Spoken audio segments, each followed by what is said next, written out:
HRL IT টেকের পক্ষ থেকে সবাইকে জানাচ্ছি শুভেচ্ছা এবং অভিনন্দন। আজকের পর্বে আমরা দেখব মাইক্রোসফট ওয়ার্ডে কিভাবে ভিন্ন ভিন্ন পেজে কিভাবে বর্ডার সেটআপ করা যায়। এই প্রসেসটি আজকে আমরা শিখব। চলুন তাহলে ভিডিওটি শুরু করা যাক। সর্বপ্রথম আমরা একটা ডকুমেন্ট নিয়ে নিলাম। ডকুমেন্ট নেওয়ার পর আমরা পেজ লেআউট অপশনে যাব। এখান থেকে ব্রেক নামে যে অপশনটি আছে এই অপশনটিতে একটা ক্লিক করব।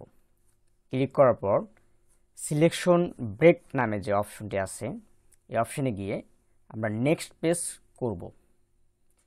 তাহলে আমাদের দুইটা পেজ হলো। এরপর আবারও আমরা ব্রেকে গিয়ে নেক্সট পেজ করব এবং আবারও এখান থেকে নেক্সট পেজ করে দেব। আমরা এখান থেকে 3টা পেজ করে নিলাম। এবার এখান থেকে পেজ ব্রেকডাউনের যে অপশনটি আছে এখান থেকে পেজ বর্ডার নামে যে অপশনটি আছে এই অপশনে ক্লিক করব। ক্লিক করার পর নিচের দিকে আমরা দেখতে পারবো পেজ বর্ডার, এখানে আছে আর্ট। এই আর্টের মধ্যে আমরা ক্লিক করব।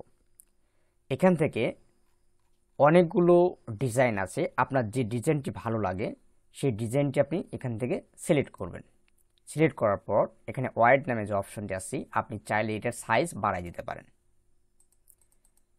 দেওয়ার পর অ্যাপ্লাই টু এই অপশনে গিয়ে ওল্ড যে ডকুমেন্ট আছে এই অপশনটি উঠাই দিতে হবে।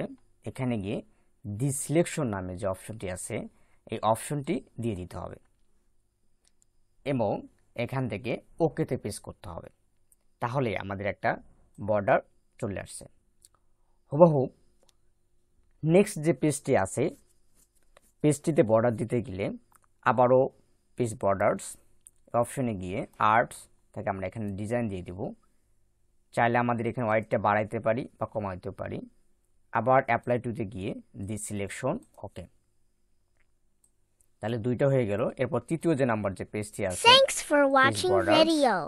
এখান থেকে আমাদের ইচ্ছা মতো একটা আর্ট দিয়ে দিলাম, সাইজ দিয়ে দিলাম, এখান থেকে দি সিলেকশন, এরপর ওকে। তাহলেই আমরা বুঝতে পারবো আমাদের যে 3টা পেজ ছিল 3টা পেজেই 3 রকমের বর্ডার হয়ে গেছে। আজকের ভিডিওটি সবার ভালো লাগলে সবাই চ্যানেলটি সাবস্ক্রাইব করবেন, লাইক করবেন, শেয়ার করবেন এবং বন্ধুদের দেখতে উৎসাহিত করবেন। সবাইকে ভিডিওটি দেখার জন্য ধন্যবাদ।